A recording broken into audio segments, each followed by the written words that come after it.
और सबसे ज्यादा एक्स वीडियो भी वहीं चलती है, पोर्न भी सबसे ज्यादा इस्लामिक रिपब्लिक ऑफ पाकिस्तान में देखा जाता है। लेकिन यह कि फिर दुआ खैर, ये इसके अलावा कुछ नहीं। हर मुल्क इंडिया के साथ वीजा फ्री एग्रीमेंट कर रहा है। पहले ईरान ने कहा इंडिया को कि आ जाएं, अब रशिया जो है वो वीजा फ्री ट्रैवल एग्रीमेंट कर रहा है।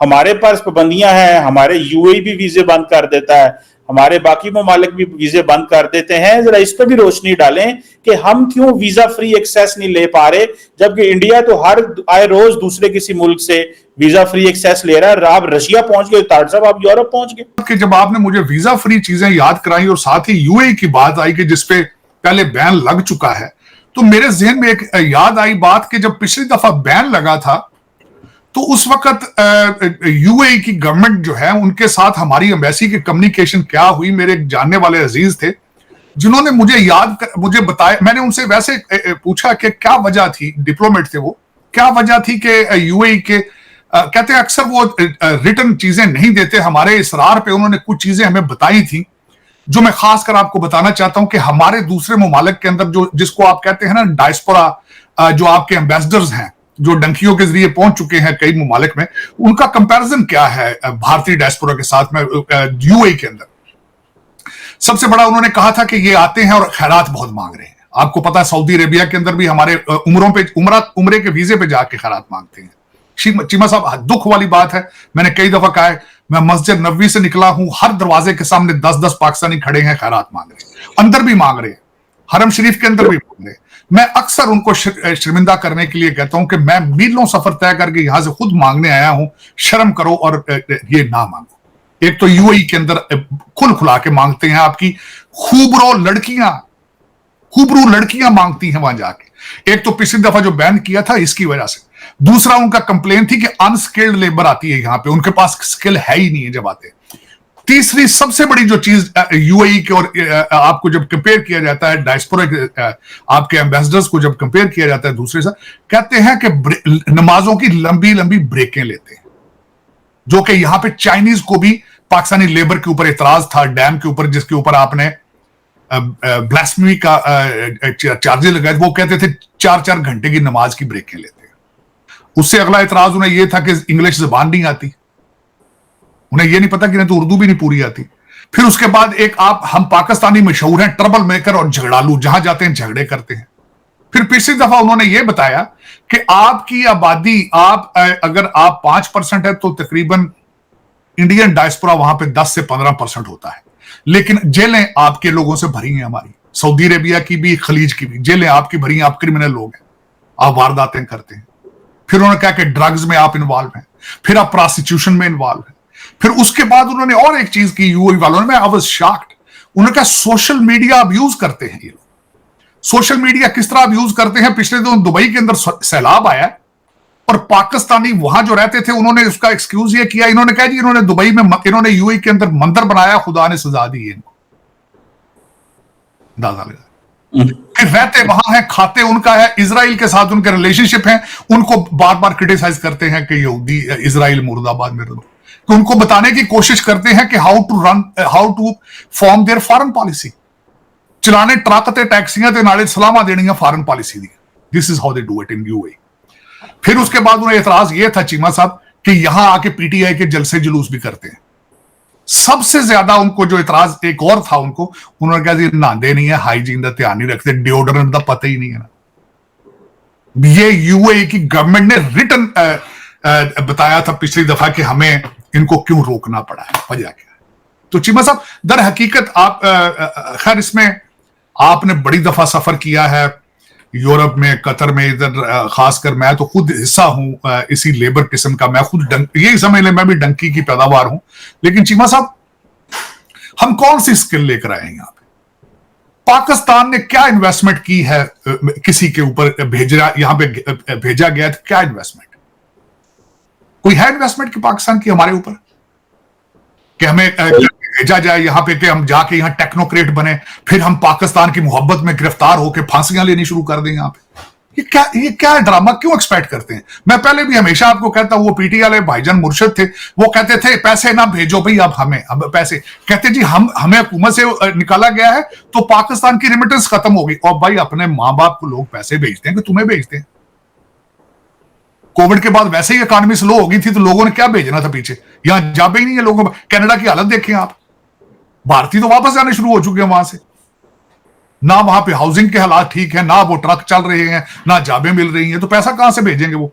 लेकिन मेरा मुर्शिद कहता है कि मुझे ओवरसीज पाकिस्तानी मेरी मोहब्बत में पागल हैं और उन्होंने पैसे रोकने भेजने बंद कर दिए हैं। उन्होंने कहा था भेजने हैं तो हुंडी के जरिए भेजें ताकि पाकिस्तान को फायदा ना हो। चले, कोई ऐसी बड़ी बात नहीं है, ये को इस तरह तो हो नहीं होगा, हो रहा है। ब्लू शर्ट में अगले दिन आए हैं, मैंने जिस तरह कहा कि आंटियां पागल हो गई हैं, उन्होंने कहा कि हाय इनू बोटाक्स भी नहीं लाते, हाय खान दियां गल्लां कहंदे विच वड़ गईयां ने, इनू सेब नहीं दे रहे, इनू चीज़ से अंगूर देन, इनू सेब देन। चलो चीमा साहब, लेकिन ये हमारे डायस्पोरा के मैंने आपको रुखड़े सुनाता रहता हूं क्योंकि मैं खुद इस यतीम डायस्पोरा का एक हिस्सा हूं। डॉक्टर साहब, मैं एक सवाल करना चाहता हूं, आप इस सवाल पे ज्यादा अच्छा कमेंट कर सकते हैं। ये कैमला हैरिस वाली बात पे, डॉक्टर साहब, अगर 4.4 मिलियन इंडियंस जो हैं वो अपने आप को डिस्टिंग्विश कर सकते हैं, एक अच्छी पोजीशन में आ सकते हैं, पाकिस्तानी क्यों नहीं आते अमेरिका के अंदर? और ये क्योंकि कैमला हैरिस तो कहती हैं कि 68% जो इंडियंस हैं वो डेमोक्रेटिक पार्टी को सपोर्ट करते हैं, ऑलमोस्ट 70% कह लें। दरअसल पाकिस्तानी क्यों नहीं आते, क्यों इंडियंस जो है वो मेन स्ट्रीम है? आपने लास्ट टाइम भी इस पे बात हुई है, लेकिन हमें बताएं कि क्या वजह है, हमारे लोग क्यों मेन स्ट्रीम नहीं आते, क्यों अमेरिकन लीडरशिप जो है कांग्रेस पार्टी की पर्टिकुलरली अमेरिका जो है वो पाकिस्तानियों की बात नहीं करती? प्रेसिडेंट ट्रंप आपकी तो बात करते हैं, रिपब्लिकन्स आपकी तो बात करते हैं, आपने अपने आप को डिस्टिंग्विश किया, आपने रिप्रेजेंट किया, आप रिपब्लिकन पार्टी में, आप रिपब्लिकन जो है वो बोले भी, कन्वेंशन पे बोले भी, पूरी दुनिया में आपको देखा रिपब्लिकन पार्टी की तरफ से, लेकिन क्यों पाकिस्तानी नहीं है तार साहब? और ये कैमला हैरिस इंडिया का तो नाम लेती है, पाकिस्तान का कभी नाम नहीं किसी ने लिया। चीमा साहब, उसकी वजूहात सबसे पहले तो मैं बताना चाहूंगा कि रिपब्लिकन पार्टी और डेमोक्रेट पार्टी, हमारे जो ज्यादातर इमिग्रेंट हैं वो they are supporting Democrat party. उसके बारे में एक यहाँ पे एक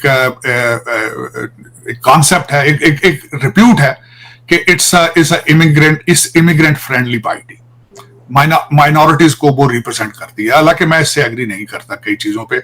मैं ये कहता हूं buying an American dream is a Republican philosophy. हम लोग यहाँ पे कंपैरेटिव मार्केट प्लेस को ढूंढने आए थे, हम यहाँ पे एंटाइटलमेंट्स के लिए नहीं आए थे।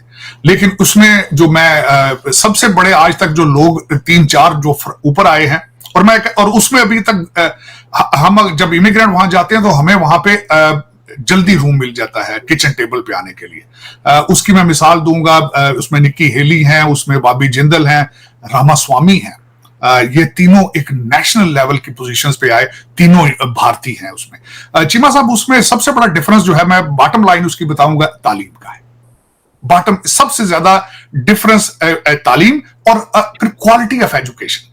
अब आपके हालात इस वक्त ये हैं चीमा साहब, मैं मुसलसल कम्युनिकेट, आज मैं एक बच्चे से कम्युनिकेट आज भी करने की कोशिश कर रहा था, वो फिक्रा इंग्लिश में नहीं लिख पा रहा था, बैचलर डिग्री है उसके पास। चीमा साहब, आपके अभी रिसेंट 1 महीना पहले आपके कैम्ब्रिज के ए लेवल के पेपर चोरी कर लिए गए, उनको कैंसिल करने पड़े ए लेवल के।